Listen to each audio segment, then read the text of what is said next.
오늘은 요한복음이 아니고요.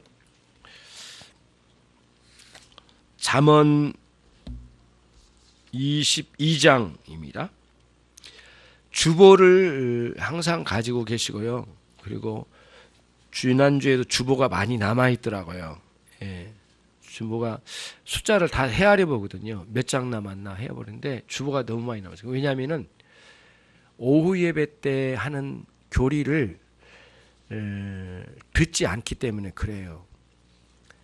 그러니까 오후 예배 때 하는 교리를 자꾸 이거를 무시하고 그러는데 그러면 안 됩니다. 오늘 주보를 꼭 챙겨 가시길 바라고 구역공과도 마찬가지예요. 예, 그걸 잘 챙겨 가십시오. 오늘은 잠언 22장 4절 이렇게 하도록 할게요. 2개월에 한 번씩 격월제로 우리가 성찬식이 진행되는데 성찬식 때만 원래 하던 연속설교에서 좀 나와서 다른 본문으로 설교를 들을 수 있도록 그렇게 할게요. 오늘 또 그래서 잠언 22장 4절 말씀 우리 같이 함께 합독하시겠습니다. 시작. 겸손과 여호와를 경외함의 보응은 재물과 영광과 생명이니라. 아멘.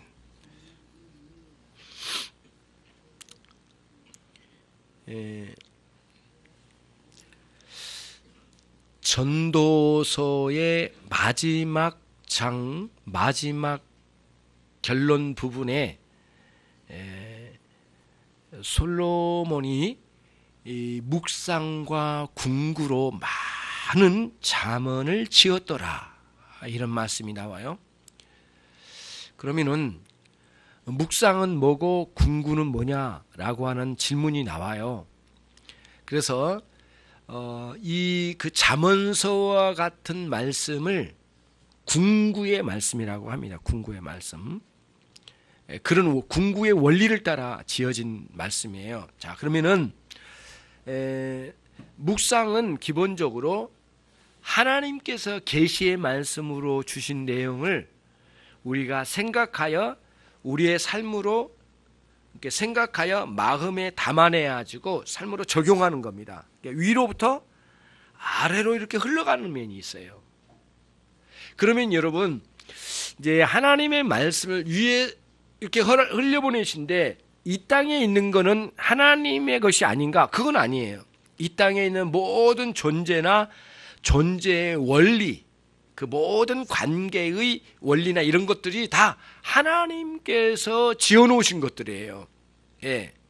근데 문제는 인간이 범죄로 인해서 이걸 흐트러 놓고 자꾸 악용하니까 문제지, 선하게 다 창조해 놓으셨거든요. 그래서 디모데전서 4장 4절에서도 하나님께서 창조하신 만물은 다 선하더라. 그러니까 말씀과 기도로 모든 게 거룩해져 갈 수 있느니라, 이렇게 이야기를 해주고 있어요. 그러니까 모든 건 존재가 다 선한 거예요. 그러나 인간들이 그걸 악용하기 때문에 문제인 거죠.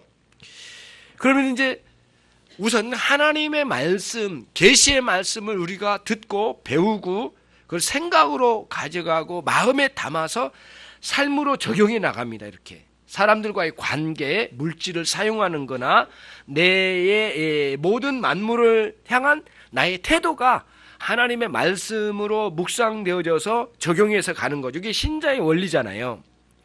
그런데 꼭 그것만 있는 건 아니에요. 반대로 갑니다. 반대로. 뭐냐면은 하나님께서 이미 만물 가운데 자연적인 원리나 여러 가지 원리들을 허락해 주셨어요. 그래서 아침이 있고 점심이 있고 저녁이 있고 낮과 밤이 있고 봄, 여름, 가을, 겨울, 씨를 뿌릴 때가 있고 거둘 때가 있고 쉴 때가 있듯이 각각의 자연 원리를 따라 다 주셨어요. 이 모든 게 하나님이 허락해 주신 것들이에요. 그런데 문제는 살다 보면은, 저와 여러분이 이 땅에 살다 보면 이 땅에 있는 삶에서 터득되는 아주 중요한 원리들이 나와요. 이런 것들이 씨 뿌릴 때가 있지만 거둘 때가 있다, 이런 삶의 원리가 있잖아요. 그러면서 이거를 깨닫는 거예요. 야, 참 모든 게 아무렇게나 된 게 없구나, 다 질서가 있는 거구나, 이렇게 생각하면서 여기 이 땅에서 우리가 경험된 깨달음이 있어요. 이런 깨달음을 하나님의 뜻과 연결시켜서 정리된 게 잠언서예요. 그거를 궁구의 방식이라 궁구 아주 연구를 한 거예요. 삶에서 터득한 어떤 새로운 진리를 자연적인 원리에 나오는 진리를 하나님께서 주신 진리에 하나님께 계시의 말씀으로 주신 진리와 이미 허락해 준 자연적인 원리 안에 있는 진리를 연결시켜서 그 다음 이거를 우리의 삶으로 끌어와서 이거를 적용하는 것 이런 방식들을 궁구라고 합니다. 그래서 이제 기왕에 한번 시작을 했으니까 한번 찾아가 보죠. 잠언서 다음에 12장 아니 전도서 12장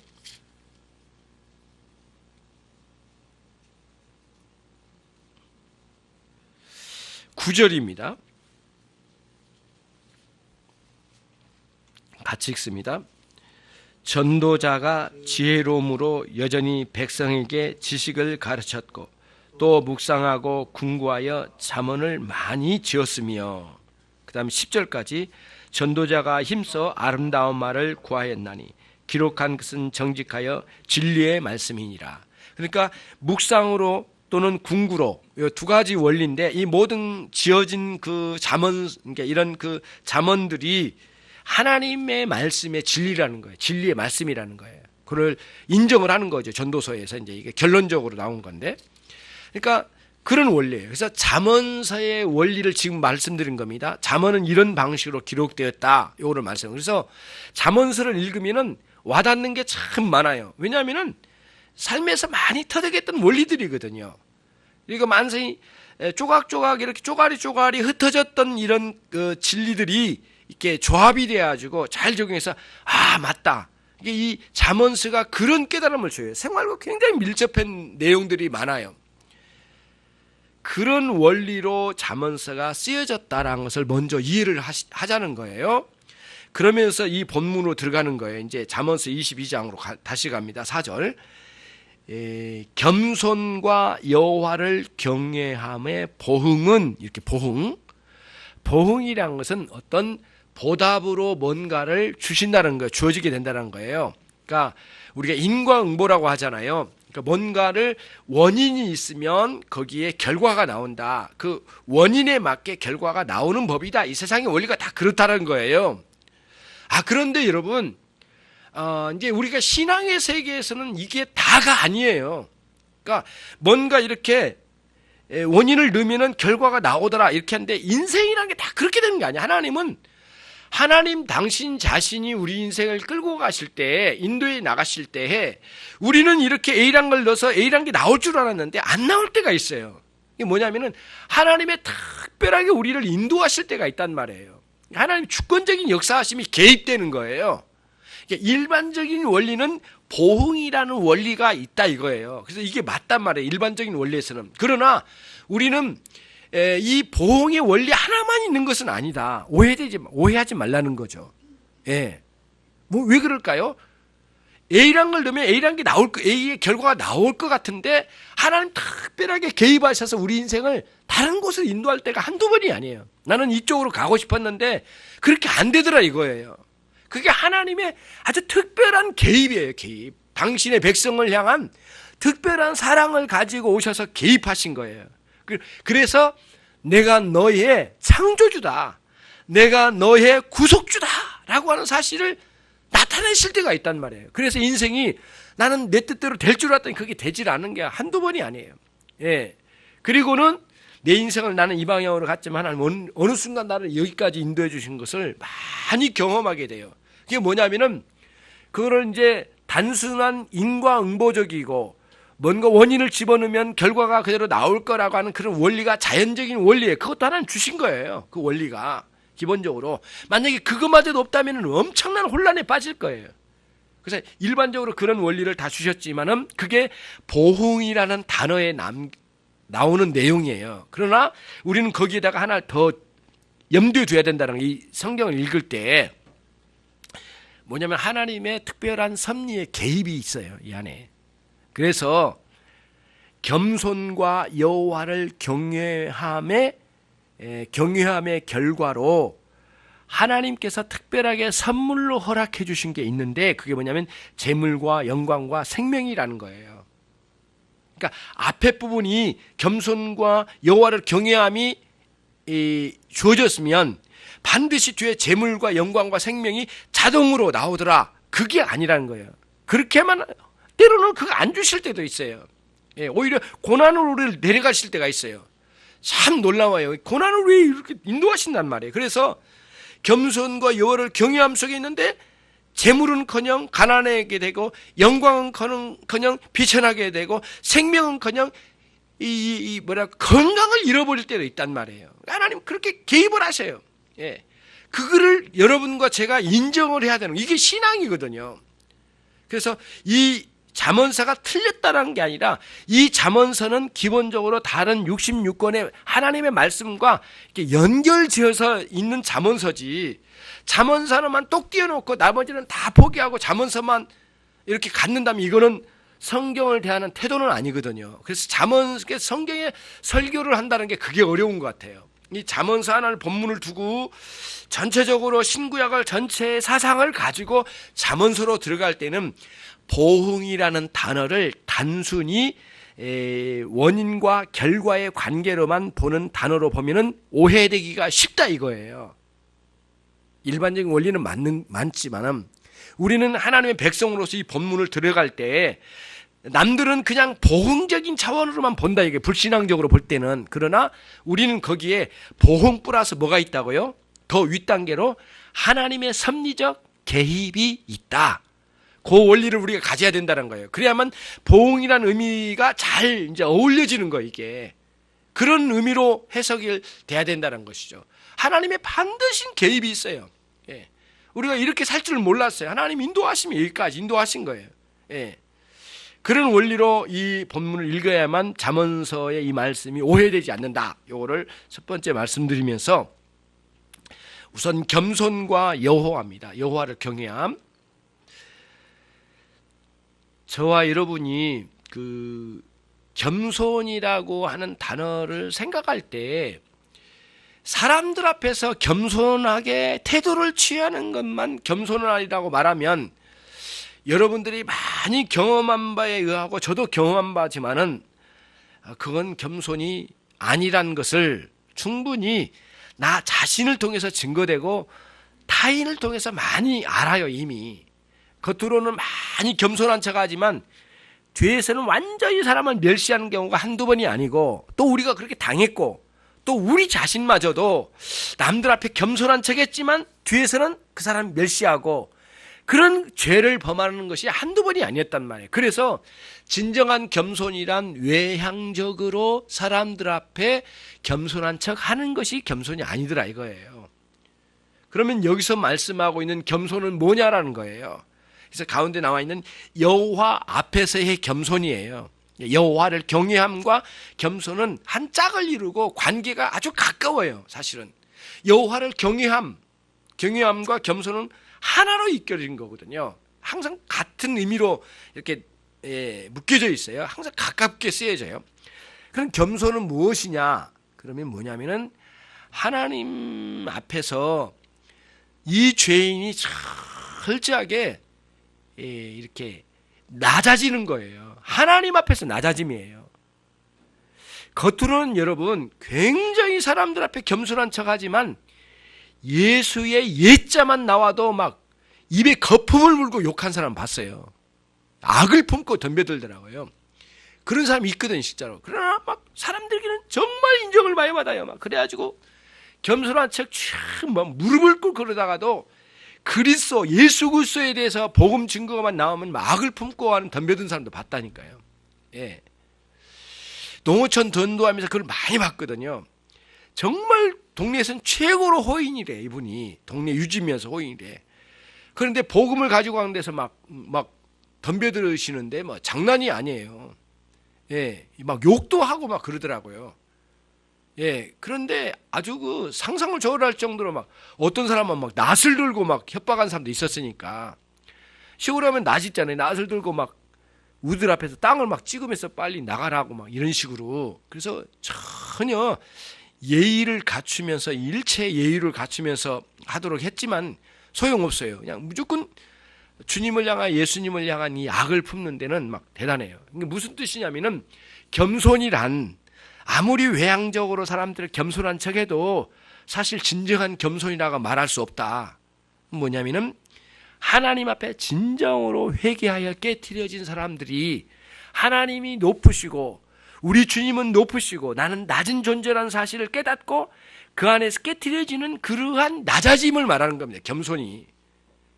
만약에 이런 원리로 주어진 겸손이 아니라면 이 본문하고는 상관이 없는 사람이에요. 그래서 저와 여러분이 기독교인으로서 어떻게 겸손함을 유지하느냐 다른 게 아니에요. 하나님 앞에 늘 깨트려서 회개의 삶을 살아가는 사람이 겸손의 삶을 살아가는 거예요. 어거스틴이 그랬죠. 그래서 사제들이 물었답니다.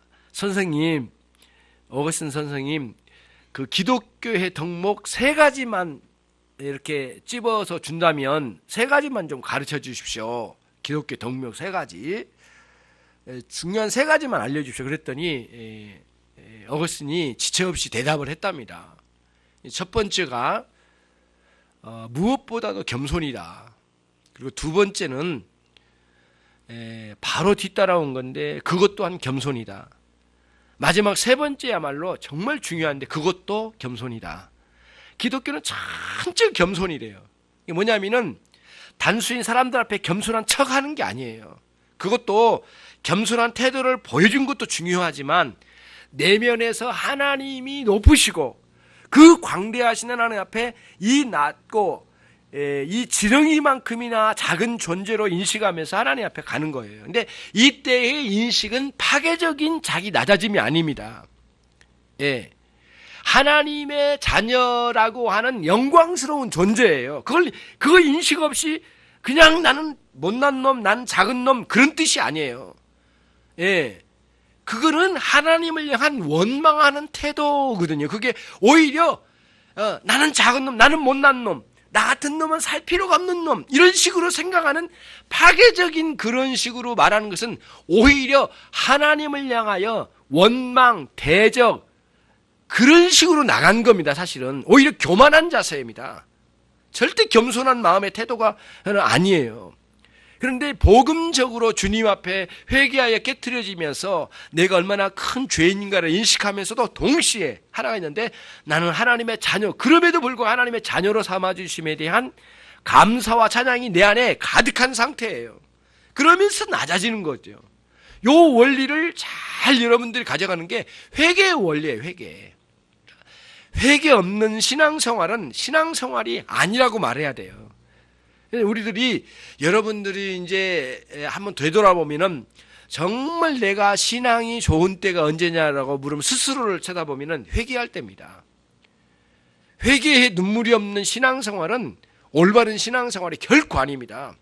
예, 사람들 앞에 나 기독교인이요 딱 붙이고 종교가 뭐냐 이렇게 기독교 딱 붙이고 말이지 남들 앞에 당당히 나갈지는 몰라도 사실은 하나님께서는 올바른 신앙이라고 인정하기 힘드실 거예요.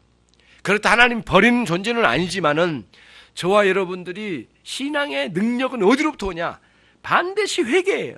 그리고는 그 회개 속에서 경험하는 하나님의 용서의 은혜, 사죄의 은혜가 여러분과 저의 마음에 진정한 신앙의 자존감을 세우는 겁니다.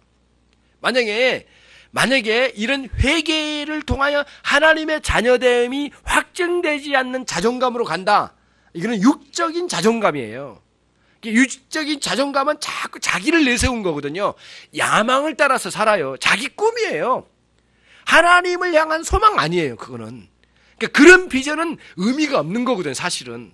예. 물론 이 땅에 먹고 사는 데는 필요하겠지만은 하나님 앞에 살아가는 비전은 아니거든요. 그러니까 저와 여러분의 비전은 결국에는 하나님의 자녀로서 어떻게 살아가느냐, 하나님의 자녀로서 내가 갖는 비전이지, 그리고 하나님이 내려주신 비전이 진짜 비전이지, 이게 인간적인 자기 욕망을 따라서 세운 비전이 비전이겠느냐고요. 물론 자기가 이런 꿈을 가졌더라도 이것이 하나님의 뜻에 얼마나 부합한지를 조명해보고 조정하고 또 다시 재정립하는 이런 일들이 회개하는 마음으로 이루어진다면 너무너무 좋죠. 이런 것들이. 이게 바뀌어져야 되거든요. 가치관도 바뀌고 자기 인생의 목표도 바뀌어진 거거든요. 이게 안 바뀌면 전없이 열심히 막 날뛰고 다녀도 소용없습니다. 이런 게 이 세계관이나 이런 그 인생의 가치관, 보는 관점이 완전히 뒤집혀야 되거든요. 이게 안 바뀌는 거예요. 이 가치관이 안 바뀌니까 가장 계속해서 내 중심입니다. 아무리 기독교에 천년 만년을 하나님을 섬긴다고 해보십시오. 내 중심에서 하나님 섬기면 절대 안 바뀝니다. 여러분, 가치관 안 바뀌어요. 예. 항상 안 바뀐 상황에서는 조금도 움직이지 않아요. 그러면서 어떤 거냐면은 신앙생활의 허울을 뒤집어 쓰고는 어떤 현상이 나냐면 내가 그 중심에 놓여져 있어요. 이건 정말 안타까운 상황이거든요. 복음 진리로 그걸 찌르고 내려와라. 그리고 그 자리는 주님이 앉으셔야 된다. 이렇게 말하면 화가 나는 거예요, 이제. 예. 교회가 이것뿐이냐. 이렇게 나가겠죠. 이런 심리적인 요소가 굉장히 많아요, 사람들에게. 그게 부서져야 됩니다. 착스럽게 부서져야 내가 죽어지는 거예요. 그리고 주님이 세워지는 거예요. 예. 그런데 그게 오히려 우리에게는 건강한 정신이요, 신앙적인 자존감의 세워짐입니다. 예. 그게 하나님의 자녀들이 갖춰져가는 굉장히 놀라운 거예요. 그래서 여러분, 혹시 장래에 무슨 꿈이 있습니까? 예, 여러분 계획이 있습니까? 정확히 말하면 이거예요. 다 내려놓을 수 있어야만 돼야 돼요. 나 자신도 내려놓아 버릴 정도 돼야 된다면, 이런 가치관의 변화가 일어나야 되거든요. 그러면서 하나님의 뜻에 부합하도록 그것들이 조정돼야 되는 거죠. 예, 달라지는 거죠. 그때의 진정한 하나님 앞에서의 그 일의 행함에 자존감이 생기는 거예요. 예. 어느 유럽의 그 신학자가 그랬다고 그래요. 이 큰 그 신학 그 대학원을 이제 갔는가 봐요. 그 신학자가 이렇게 갔는데, 이제 그 이렇게 길거리에서 이렇게 청소를 하는 분이 계셨던가 봐요. 사람들 뭐 유럽이나 우리나 뭐 일반적으로 다 세상은 다 무시하고 그러지만 어떤 일을 무슨 일을 하든지 간에 존대하는 사람이 되었으면 좋겠어요. 예. 이 건물을 하다 보면은 다양한 사람들이 와요. 이 밑에 정화조 있잖아요. 밑에 정화조 안에 가가지고 하루 종일 똥냄새 맡으면서 수리하고 나온 사람들이 있거든요. 야, 나도 한번 들어가 보고 싶더라고요. 이게 뭐 똥냄새가 좋아서가 아니라 사실은 이게 뭔가, 예, 실제로 나도 한번 들어가 이렇게 고개 내밀어 봤거든요. 막 냄새도 나고 그렇지만은 그 하는 일이 참 엄해요. 그런데 굉장히 어떤 사람은 막 하기 싫어가지고 겨우 발 넣었다가 빼고 막 이런 사람도 있는가 하면, 어떤 사람은 딱 갖춰가지고 아주 완벽하게 끝내고 나와요. 예. 그러면서 어떻게 관리하는 법까지 가르쳐 주면서 한 사람 한 사람 만나면서 굉장히 많은 걸 배우거든요, 제가. 사명감이 있더라고요. 그럼 이거는 자기가 책임을 지고 해야 된다는 식이에요. 왜냐면 뭐 하루 종일 그 일을 하는 거예요. 근데 그게 멸시할 아니에요. 그래서 신학자가 그랬대요. 청소하는 그런 분들, 정말 하나님이 주신 동산을 관리하는 정말 아름다운 모습이지 않는가. 그런 그 신학생들이 그 이야기를 듣고는 나름대로 그 어떤 상황이 정황을 몰라요. 우리도 그런 말을 할 수는 있지만 그분이 그렇게 말한 거에 대해서 신학생들이 굉장히 감동을 먹었다. 그래서 어느 그 신학 서적에 이렇게 앞에 나와 있더라고요. 그래서 야, 그분들은 생각이 다르구나. 우리 생각이 얼마나 다릅니까? 동남아에서 일하러 오신 분들을 얼마나 멸시합니까? 야야 하거든요. 가면은 야 인마 막 욕도 해요. 막 달려서 그래요. 그리고 손 하나 잘려졌잖아요. 예, 병원에다 던져놓고 치료비도 안 줘요. 그리고는 내쫓고 말이죠. 그래서 손 하나 접합 수술도 못 해가지고 손 하나 잃어가지고 고향으로 돌아간 사람들이 얼마나 많습니까? 이런 존귀함이죠. 이런 것들이 있죠. 그래서 진정한 자존감이 뭐냐 이거예요. 겸손함으로 나온 거예요. 저와 여러분이 이제 그 예수님의 마음을 닮아가는 것이 우리의 신앙의 굉장히 큰 목표의 핵심이에요. 예수님께서 말씀하셨어요. 너희들이 나를 닮아가야 된다. 그러면서 나에게 배워라. 이렇게 말씀하셨거든요. 마태복음 11장 26절, 6절, 7절, 8절, 9절 이렇게 그다음에 30절 이렇게 쭉 내려옵니다. 거기에 뭐가 나오냐면은 아버지여, 예수님 기도하신 내용입니다. 아버지여, 지혜롭고 슬기로운 자에게는 이것을 감추심을 감사나이다. 그러나 어린아이에게 이것을 나타내 주심을 감사하나요? 그랬어요. 이것은 복음입니다. 예수님 복음 진리예요. 근데 지혜롭고 슬기로운 자에게는 가둬버리고 어린아이 같은 어린아이들에게는 이걸 들려주신 것을 감사하나요? 그랬거든요. 근데 그때 지혜로움과 슬기로움은 뭘까요? 인간 스스로 지혜롭다고 여기고 하나님을 멸시한 인생들에게는 그걸 막으셨다는 거예요.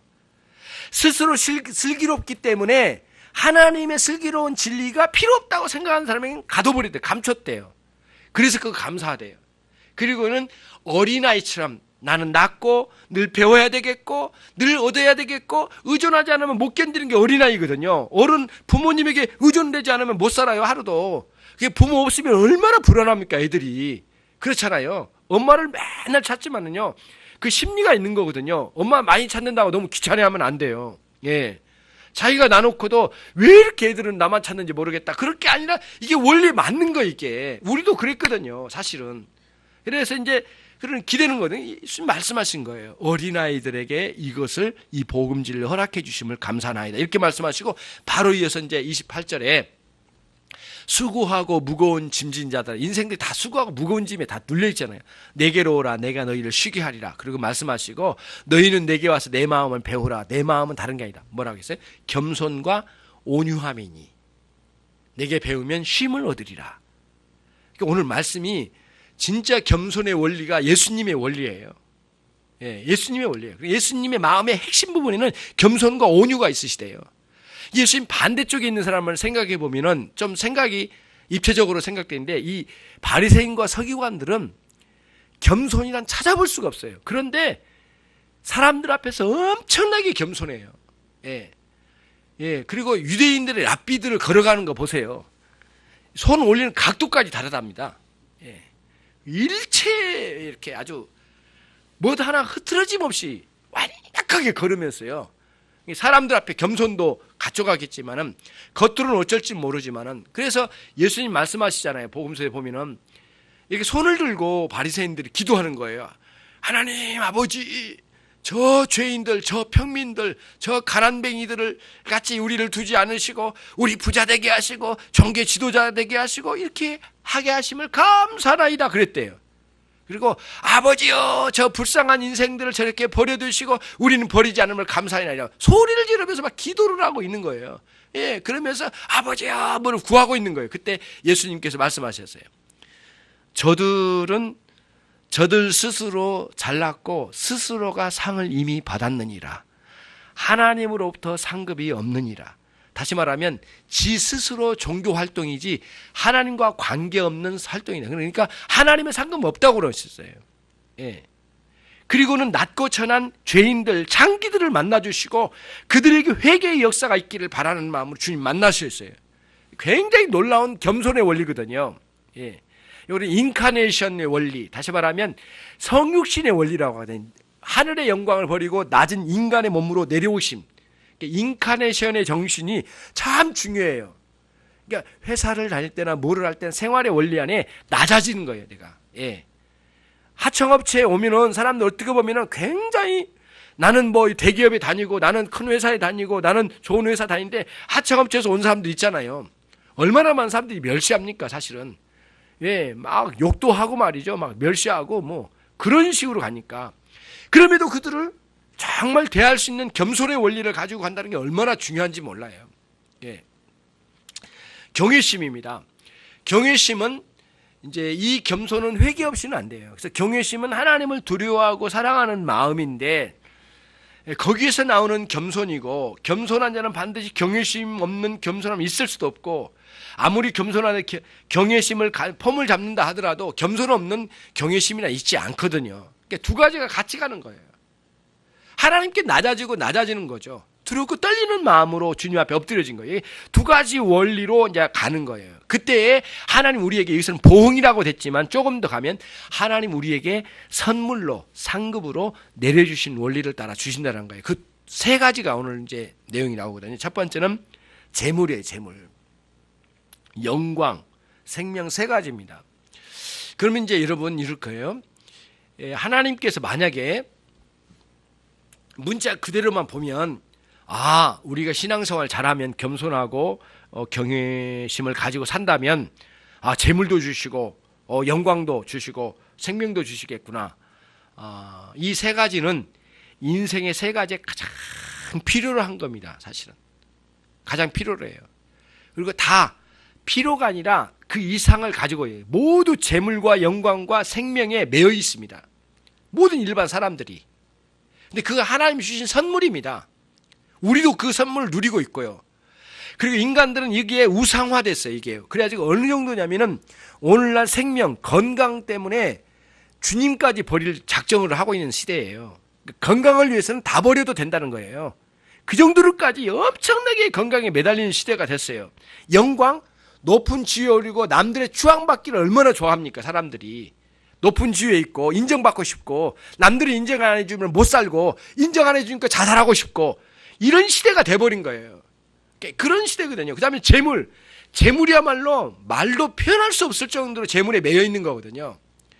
그래서 복음서에서 등장하는 인물들이 다 이유가 있고요, 원리가 있습니다. 아무나 등장시키지 않아요. 그리고 복음서 기록자들이 다 거기에 맞게끔 그 등장인물을 그대로 적용해 나가 기록을 하는데, 누가복음 18장에 등장하는 부자 청년 관원이 있습니다. 이 사람은 오늘 재물, 영광, 생명 세 가지를 다 갖춘 사람이에요. 그리고 당대의 최고로 부러운 존재 그 사람이에요. 첫 번째, 부자예요, 부자. 두 번째, 관원이래. 관원이면 사내들이거든요. 유대인에게 70명밖에 없어요. 예, 진짜 금수저거든요. 이 사람이 이 70명의 권력을 다지고 있는, 오늘날 국회의원보다 더 강한 권력이 있습니다. 이 사람들은 굉장한 거거든요. 예. 나중에 이 사내들인이 예수를 따르는 제자들을 죽이려고 하는 사람이 스데반 집사를 죽이기로 결정한 사람들이 이 70명입니다. 엄청난 권력이 있어요. 사람을 죽이고 살리는 거거든요. 그리고 세 번째는 뭐냐면 젊어요. 생명 있죠. 젊음이 있어요. 그러니까 이 세 가지를 다 갖춘 사람이 누구냐면은 부자 청년 관원이에요. 예수님께서 말씀하셨어요. 다 지켰다고 하니까 예수님께서, 그러면 네가 가지고 있는 재물을 다 팔아가지고 그걸 가난한 자에게 다 나눠줘라. 그때 이 마음에 이 얼굴이 흑빛이 돼가지고 그냥 가버리잖아요. 예수님께서는 돈 자체를 말씀하시는 게 아니에요. 네가 누리고 있는 모든 것에 매여 있음을 내려놓고 나를 따르라. 사람이 재물의 욕망에 휘말려 있는 사람은요, 결국 신앙생활 못합니다. 재물이 있기 때문이 아닙니다. 재물이 없는 사람도 재물의 노예로 산 사람 한둘이 아니에요. 재물이 많고 적음의 문제가 아니라 그 재물에 대한 자기 인식을 어떻게 가치관을 갖느냐가 중요해요. 하나님 주신 선물이거든요. 그 재물을 관리 잘해야 되잖아요.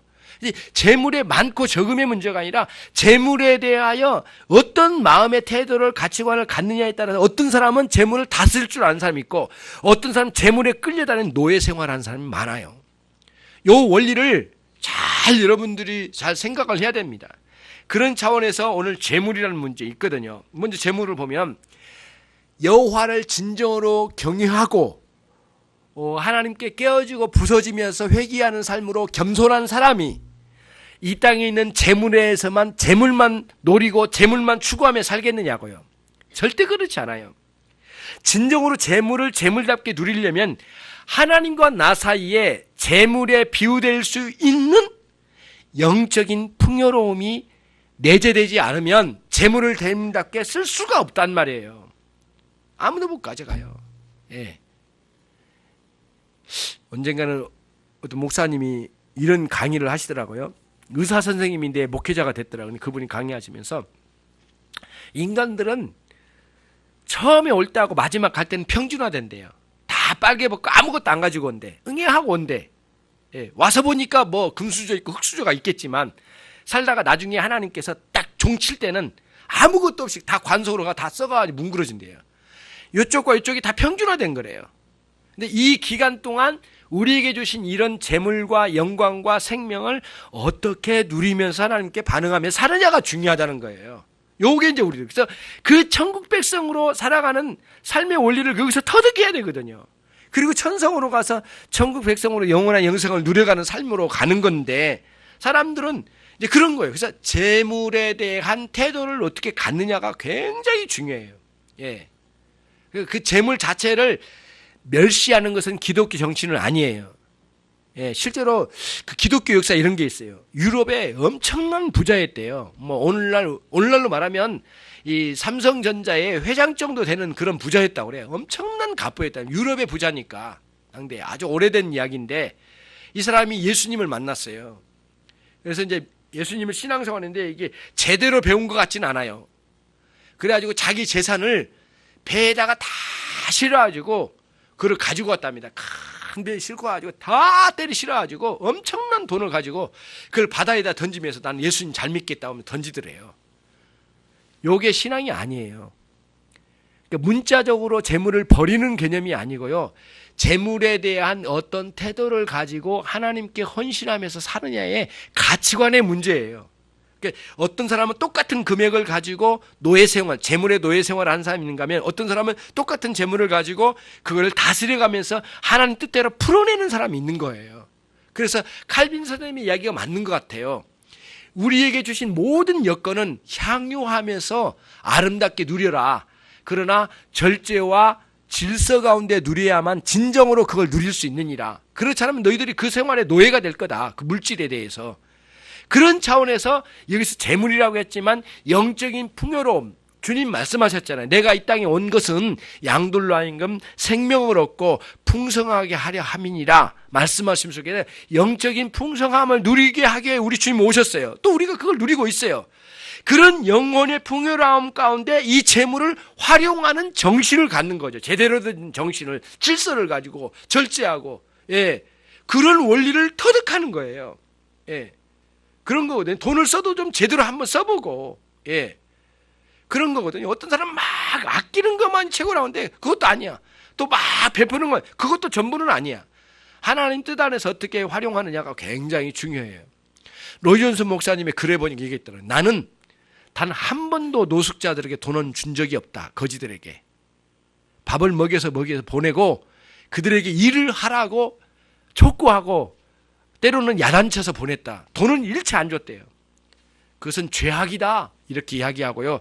칼빈 선생님의 기독교의 생활원리에도 보니까 뭐라고 하냐면은 구제할 때 아무에게나 주지 마라. 아무에게나 돈 주어서는 이거는 죄악이 될 것이다. 필요하고 적절하게 그러나 막 떠버리면서 주는 것도 원리가 아니다. 이런 식의 정리된 이야기들인데 참 맞는 말씀인 것 같아요. 아무에게나 막 주는 거 아니에요. 그들은 오히려 일을 시켜야 되는 거죠. 건강한 순간. 오히려 그 돈 가지고 일할 수 없는 사람에게 베풀어야 된다는 거예요. 저는 거기서 상당히 많은 것들을 이제 정리하게 된 거죠. 노숙자도 많이 오거든요. 와요, 이렇게. 자주 와요. 와가지고 돈 달라고 하는 사람들. 솔직히 저는 주었습니다. 그런데 로이존슨 목사님의 말에 하면 내가 잘못된 것 같아요. 그런 생각을 해보는 거예요. 그러니까 재물을 활용할 능력을 갖는 거예요. 그 다음에 영광입니다. 사람들은 추앙받기를 좋아해요. 남이 인정 안 하면 못 견뎌요. 예. 누가 나를 인정해 준가 막 혈안이 되어 있어. 근데 하나님으로부터 인정받는 것은 눈을 까맣게 요 원리가 뭔가를 잘못됐다는 거예요. 그래서 겸손과 여호와를 경외함 속에서는 그렇게만 남들의 시선에만 잘 노출되고 하나님 앞에서는 하나님 안 보이시니까 아무렇게나 사는 그런 원리는 아닌 것 같아요.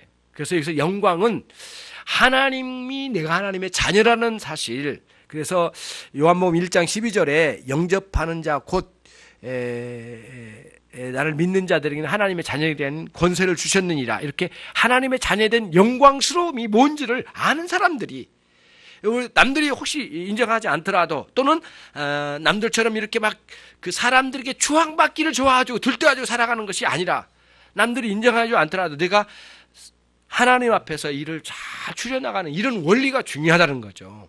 예, 예. 그런 거죠. 그래서 남이 나를 잘 봐주는 것에 배고파한 사람은 올바른 태도가 아니에요.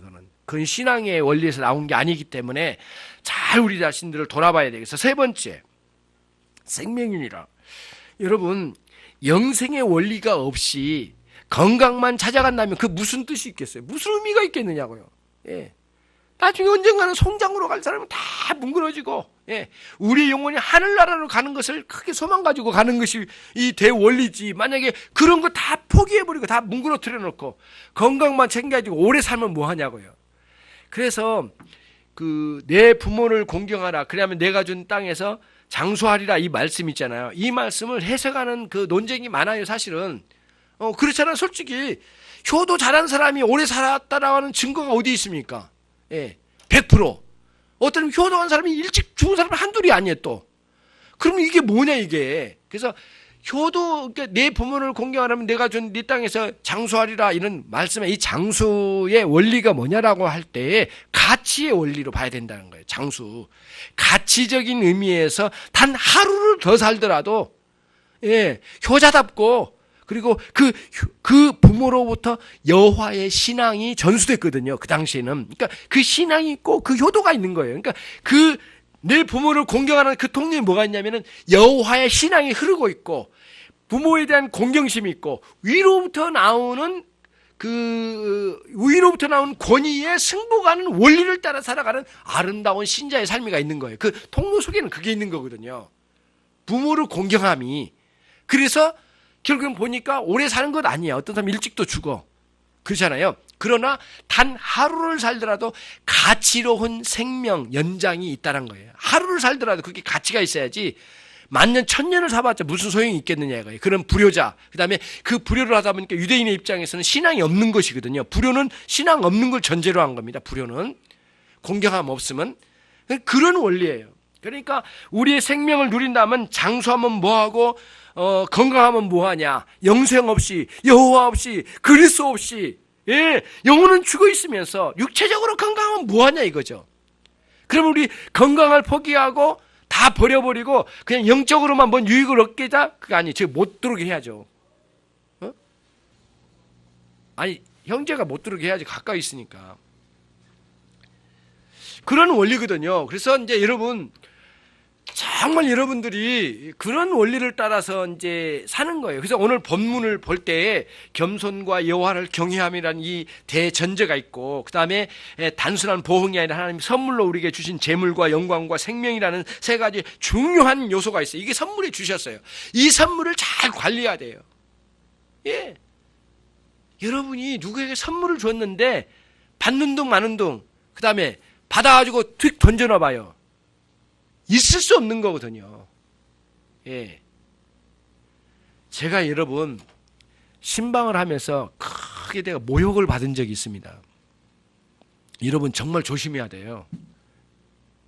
뭐라고 한 줄 아세요? 예전에 일어난 일인데 저하고 단둘이 앉았어요. 신방 왔어요. 핸드폰 전화가 왔어요. 받아 뭐라고 한 줄 아세요? 막 거기서 이야기는 어디 갔어? 지금 뭐해? 뭐 그러니까 그냥 왔어. 이게 볼 일이 있어 왔어. 태도가 목회자 앞에 태도가 아니에요. 그리고 끊지를 않는 거예요. 내가 앞에 앉아 있는데. 근데 이게 목회자만이 아니에요, 여러분. 어르신이나 아니 어린 사람을 만나더라도 그렇게 대하는 거 아니에요. 이 시간은 굉장히 중요한데 앞에 나를 놔두고 1m 50 앞에서 딱 앉아가지고 그냥 왔어. 그냥 왔다니까. 얼마나 모욕적인지 몰라요. 그래서 제가 그 마음을 탁 해가지고 이 사람은 정말 잘못됐다. 이 사람은 신앙의 바탕이 아니라 목회자를 멸시하면 하나님을 멸시한 것이 분명하다. 거기서 아주 단언을 했어요. 그러고는 딱 일어났어요. 나도 내가 왜 그 안에 있어요. 있을 이유가 뭐냐 이거예요. 이런 못된 먹은 인간이 어떻게 안 되겠더라고요. 그래서 딱 일어났어요. 내 방에 딱 들어왔죠. 전화를 계속해요. 야, 얼마나 모욕인가. 여러분에게 주신 선물이 오늘 재물과 영광과 생명이잖아요. 예. 그러니까 전화 한 통을 받더라도 양해를 구해야 될 판인데 그게 얼마나 모욕적인지 아주 제가 인간적인 그 분노로 내가 그랬다면 여러분 나 말 못해요. 정말 하나님 앞에 내가 마음이 아프더라고. 마음이 아팠어요. 예. 그러니까 이 하나님 주신 선물을 아무렇게나 사용하거나 아주 자기 마음대로 농단해버리면 이건 있을 수 없는 거예요. 그렇죠? 그게 이 원리 안에 있는 거예요. 이게. 그러니까 겸손과 여호와를 경외함의 원리로 여러분에게 주신 재산 관리 잘 하셔야 돼요. 아무렇게나 남 주지 마요. 예. 달라고 해도 주지 말고 헌금도 아무렇게나 하면 안 돼요. 정말 감사함으로 하셔야 된다는 거예요. 예. 헌금 광고를 목회자가 하더라도 아무렇게나 목회자가 광고하는 것도 나는 옳지 않는 거고, 여러분들이 아무렇게 이해하면 안 돼요. 예. 많이 남아도니까 헌금하자, 이게 아니야. 나 이번 달에 많이 벌었으니까 많이 하자, 그런 개념도 아니에요. 진짜 하나님의 감사함으로 했는가를 생각을 해야 되거든요. 예. 그러니까 헌금을 하더라도 막 뭐 던지듯이 하거나 막, 예. 그러니까 이사야서의 말씀이 나오잖아요. 여호와께서 배고프시냐? 여호와께서 배고프시더냐? 그래서 재물을 가지고 왔냐? 좀 리얼하게 표현하면 여호와께서 거지냐? 너희들이 뭐냐? 물러나가라. 너희들이 재물을 가지고 와가지고 강수처럼, 한강물처럼 재물의 피를 흘린다 하더라도 나는 너희들 쓸데없다. 근데 여호와의 집 앞에 마당을 밟고 지나간 자들아 나가라, 이러거든요. 이사야 선지자의 외침은 굉장히 날카롭습니다. 무서워요, 사실은. 그런데 뒤에 가면은 막 엄청나게 은혜로운 말씀이 있거든요.